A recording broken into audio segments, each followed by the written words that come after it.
Fala pessoal, tudo bem? Tudo beleza? Tudo certinho? Tudo numa boa? Seja bem-vindo ao canal Aula de História, eu sou o professor Rafael e na aula de História de hoje, o que será que vamos falar? Nós vamos falar sobre um assunto interessante, é um assunto muito bom de se tratar, um assunto que faz com que a sua e a minha mente dê uma viajada aí. Nós vamos falar sobre a Revolução Russa. Se liga aí que eu já volto, segura a vinheta!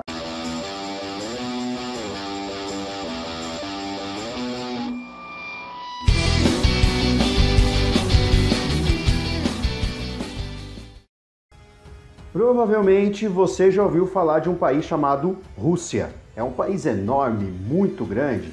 Em extensão territorial é o maior país do planeta Terra. A Rússia é um país que geralmente tem estado nos noticiários com relação à política, entre outras coisas. Mas e a história da Rússia? Você já estudou sobre a história da Rússia? Você conhece a história da Rússia? Já ouviu falar da história da Rússia? A gente não tem muitas informações, ou pelo menos a gente não foca essas informações no período da antiguidade da Rússia, mas a gente fala mais ali no começo do século XX, quando a Rússia era um império, e esse império, que era uma monarquia absolutista, governado por um rei, por um imperador, ele acabou por causa de uma revolução. E hoje, nessa aula, nós vamos falar um pouquinho dessa revolução, a Revolução Russa. Então, se você ainda tem algumas dúvidas sobre o assunto, se você é estudante aí do 9º ano, está no ensino médio, quer aprender mais sobre a Revolução Russa, a hora é agora. Me acompanhe, vem comigo aqui para a tela, a gente vai transferir essa minha linda face. Vamos focar ali nas telas que eu preparei para você no computador e vamos falar da Revolução Russa. Beleza? Vem comigo.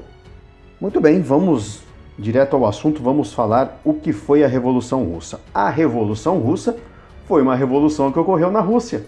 Ah, não diga, é mesmo? Sim, ela aconteceu na Rússia em 1917 e culminou com a instalação de um novo sistema político naquele país, o socialismo. Mas o que é o socialismo? A implantação do socialismo russo teve como inspiração o modelo do socialismo científico de Karl Marx. Você já deve ter estudado sobre isso.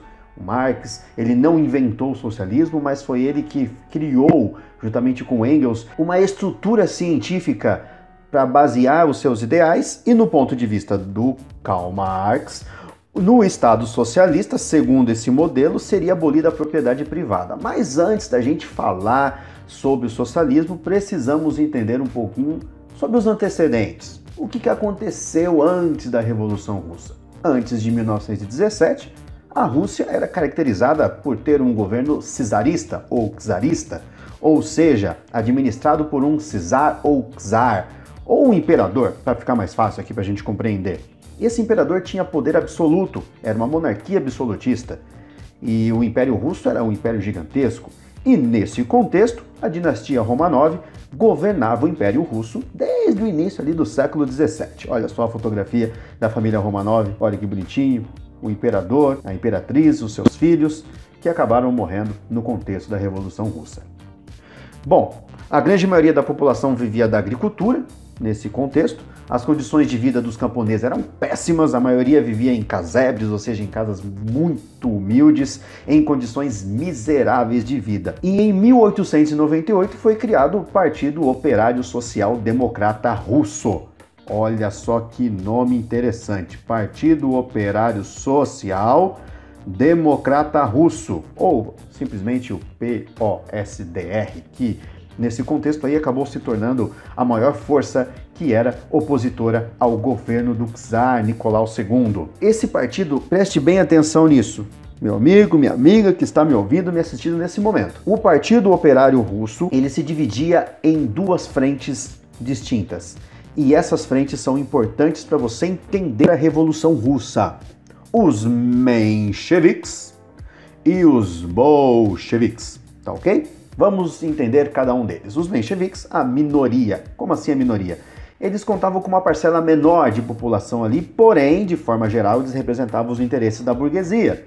Mesmo tendo um menor número de participantes, eles tinham mais poder aquisitivo, mais dinheiro, porque a burguesia estava por trás dos mencheviques. Os bolcheviques, a maioria, representavam as aspirações dos camponeses, operários e os militares de baixa patente, ou seja, a galera, o povão, que apesar de ter a maioria representativa numericamente falando, não tinham maior poder econômico. Então perceba aí quem realmente de fato acabava comandando o Partido Operário. Beleza? Depois a gente volta a falar dessas duas classes. Um episódio que acabou ficando ali marcado no começo do século XX e acabou se tornando um ponto de interrogação na cabeça dos russos foi a Guerra Russo-Japonesa, que aconteceu entre 1904 e 1905, e nessa guerra havia uma disputa por uma região que fica ali próxima da China, da Coreia. Tanto russos quanto japoneses queriam impor o predomínio nessa região, mas olha só que interessante, os russos perderam para os japoneses. Sim, a poderosa e grande Rússia perde para o Japão, e isso acabou acendendo ainda mais o furor da população com relação ao governo russo, porque, poxa vida, como nós russos, pensavam eles, podemos perder para os japoneses. E isso fez com que tivesse greves, protestos, e essas greves e protestos, manifestações contrárias, acabavam sendo reprimidas pela polícia. Um fato que também marcou, que é anterior ao período da Revolução, que acabou contribuindo para que houvesse a Revolução Russa, foi o chamado Domingo Sangrento. Nesse domingo, milhares ou pelo menos centenas de pessoas acabaram sendo fuziladas friamente pela Guarda Imperial porque eles estavam fazendo um protesto aparentemente pacífico quando abriram fogo contra esses protestantes, vamos assim dizer, que estavam ali declamando palavras de ordem e tudo mais, mas era pacífico, não precisava agir com violência e essas pessoas morreram. O fato de ter acontecido esse massacre fez com que trabalhadores, soldados, camponeses se organizassem em conselhos. Esses conselhos ficaram conhecidos como sovietes e eles se espalharam por toda a Rússia. E esses conselhos eles serão importantes quando estoura a Revolução Russa. Já já a gente fala mais sobre isso. Para tentar conter as tensões que estavam acontecendo, o czar acabou convocando a Duma, que era uma espécie de assembleia legislativa. Tinha por objetivo mudar algumas leis para ver se acalmava a população. Aconteceu entre 1905 e 1912, 4 dumas foram convocadas, mas essa assembleia pouco pôde fazer, a situação não mudou, o imperador acabava interferindo nesses assuntos e a insatisfação popular continuava ainda mais.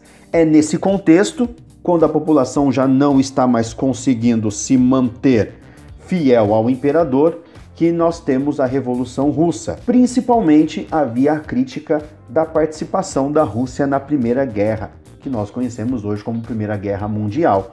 A Rússia estava lutando na Primeira Guerra, mas lembre-se que já havia perdido poucos anos antes para o Japão, e a dúvida era o seguinte: se não conseguimos ganhar do Japão, como vamos arcar com os custos de uma guerra a nível mundial, como foi a Primeira Guerra?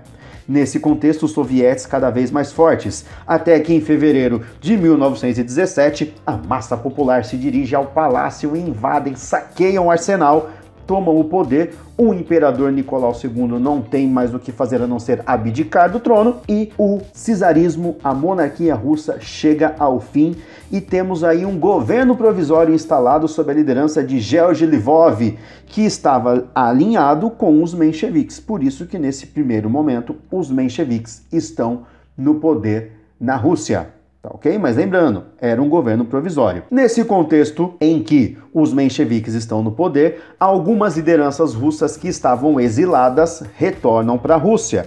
Destaque para esses dois nobres rapazes, o Lenin, olha só esse rapaz aqui com pouco cabelo, e o Trotsky, este rapaz aqui com bastante cabelo. Será que rolava um bullying entre eles? Não sei, fica aí imaginando.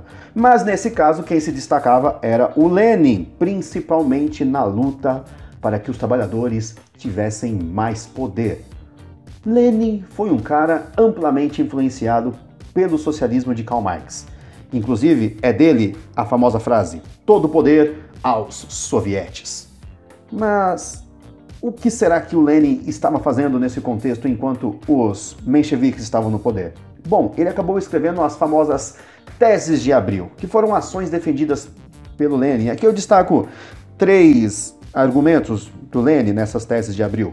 Ele exigia a retirada imediata da Rússia da Primeira Guerra Mundial, defendia o início de ações que garantissem alimentos para todos e uma profunda reforma agrária. Foi a partir das teses de Abril que começou-se a se falar do comunismo, a implantação de um governo comum, onde a população tivesse acesso aos meios de produção, que fosse redistribuídas as terras, enfim.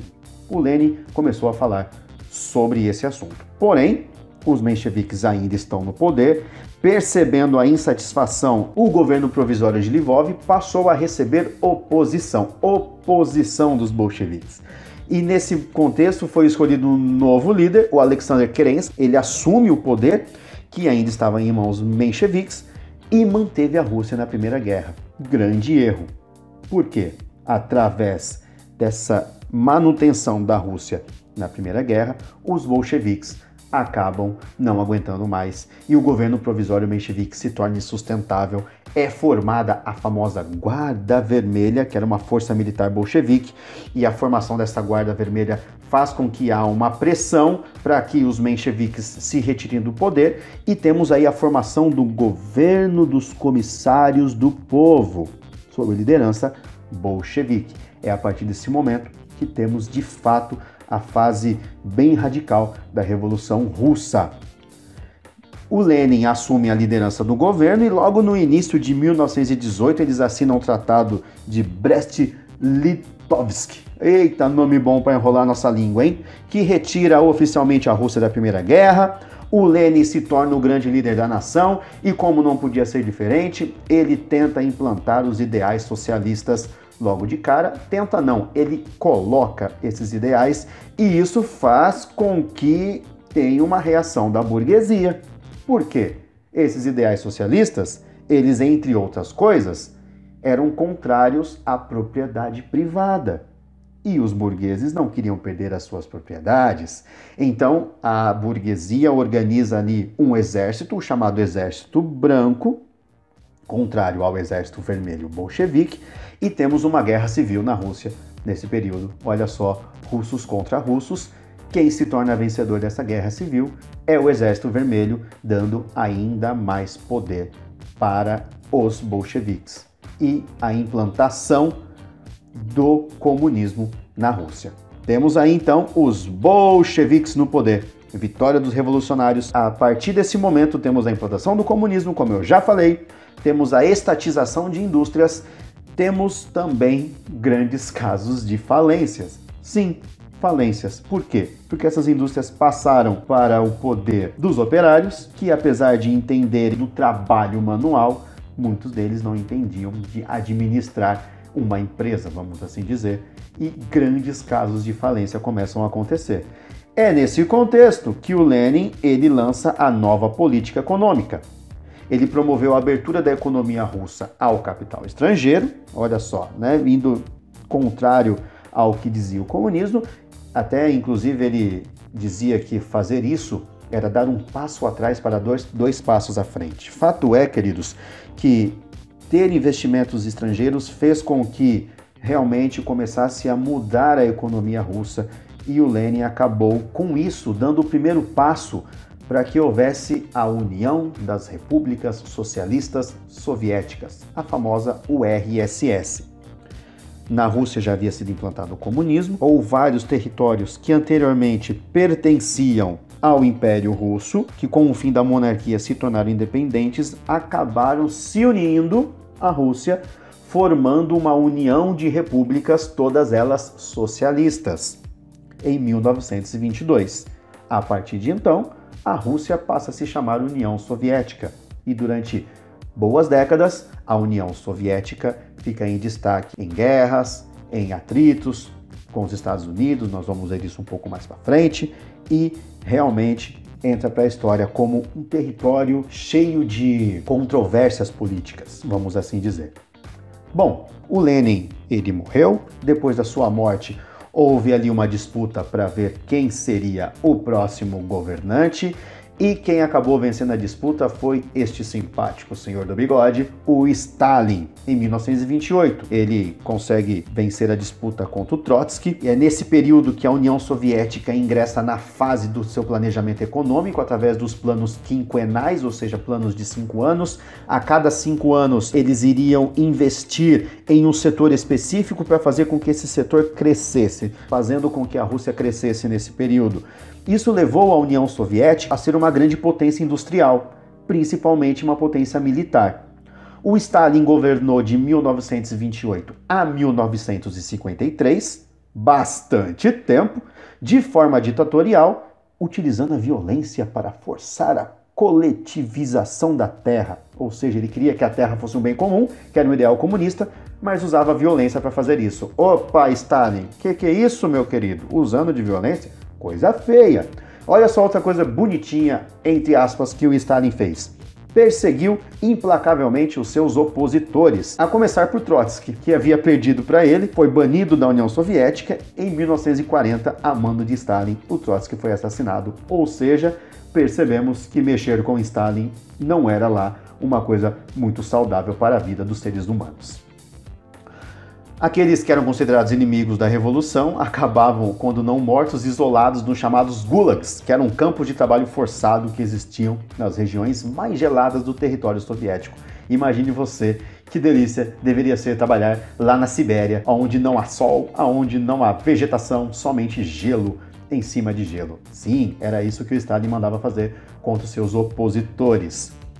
Depois da morte de Stalin, este simpático senhor aqui, ó, assume como governante da União Soviética o Nikita Khrushchev, e é a partir do governo de Nikita Khrushchev que são abertos a caixa preta da União Soviética. Os documentos secretos passam a ser divulgados e muitos dos horrores que o Stalin cometeu nesse período em que ele se tornou governante da Rússia acabaram se tornando públicos.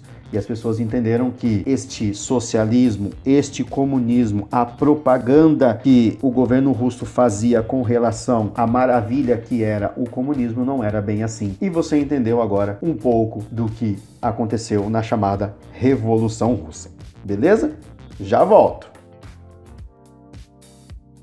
Gente, bastante coisa, né? Ufa, chegamos ao fim. Tenho certeza que agora a sua mente está bem clareada sobre esse assunto. Você ouviu falar bastante sobre comunismo, socialismo. Talvez eram expressões que você já tenha ouvido falar e não entende direito ou não entendia direito. Eu imagino que agora você está um pouco mais familiarizado com esses termos, entendeu aí o surgimento, como a Rússia, depois a União Soviética, contribuiu para que os ideais socialistas fossem perpetuados em outras partes do mundo, chegando inclusive até no Brasil. O Partido Comunista se firmou no Brasil na década de 1920, tudo isso por influência dessa Revolução Russa que nós acabamos de estudar. Então, agora é o seguinte, você já tem as informações, você tem o conhecimento, basta que você agora propague esse conhecimento. Não guarda para você, fala com outras pessoas. Convida outras pessoas para assistir esse conteúdo, para assistir esse material. Fala assim, cara, fiquei sabendo aí de uma história da Revolução Russa muito louca. E aí você conta para os seus amigos, fala para eles, usa a sua linguagem, fala do jeito que você achar melhor, fala aí do que aconteceu na Revolução Russa, fala para sua família, se inscreva no canal se você ainda não se inscreveu, pode ser que você tenha aparecido aí, né? Que vídeo é esse aí? O que esse cara tá falando aí? E você agora já sabe sobre o que é o assunto, a Revolução Russa, tá ok? Então curte esse conteúdo se você gostou, se você não gostou, não precisa curtir, deixa o seu comentário aí, eu vou responder para você na medida do possível, clica ali no sininho para ativar as notificações, porque a intenção aqui é bombardear você com muitas informações a respeito de história, beleza? A gente vai ficando por aqui, na verdade eu vou ficando por aqui, você vai ficando por aí, e a gente se encontra nos caminhos online por aí. Beleza, querido? Beleza, querida? Ótimos estudos para vocês. Tenha a certeza de que história é da hora, estudar história é prazeroso, é muito bom, e o objetivo aqui é fazer com que você estude história de uma maneira mais descontraída, de uma maneira mais sofisticada, vamos assim dizer. Beleza? A aula de história fica por aqui. O professor Rafael tá indo embora. Forte abraço, fique com Deus, a gente se vê na próxima. Tchau!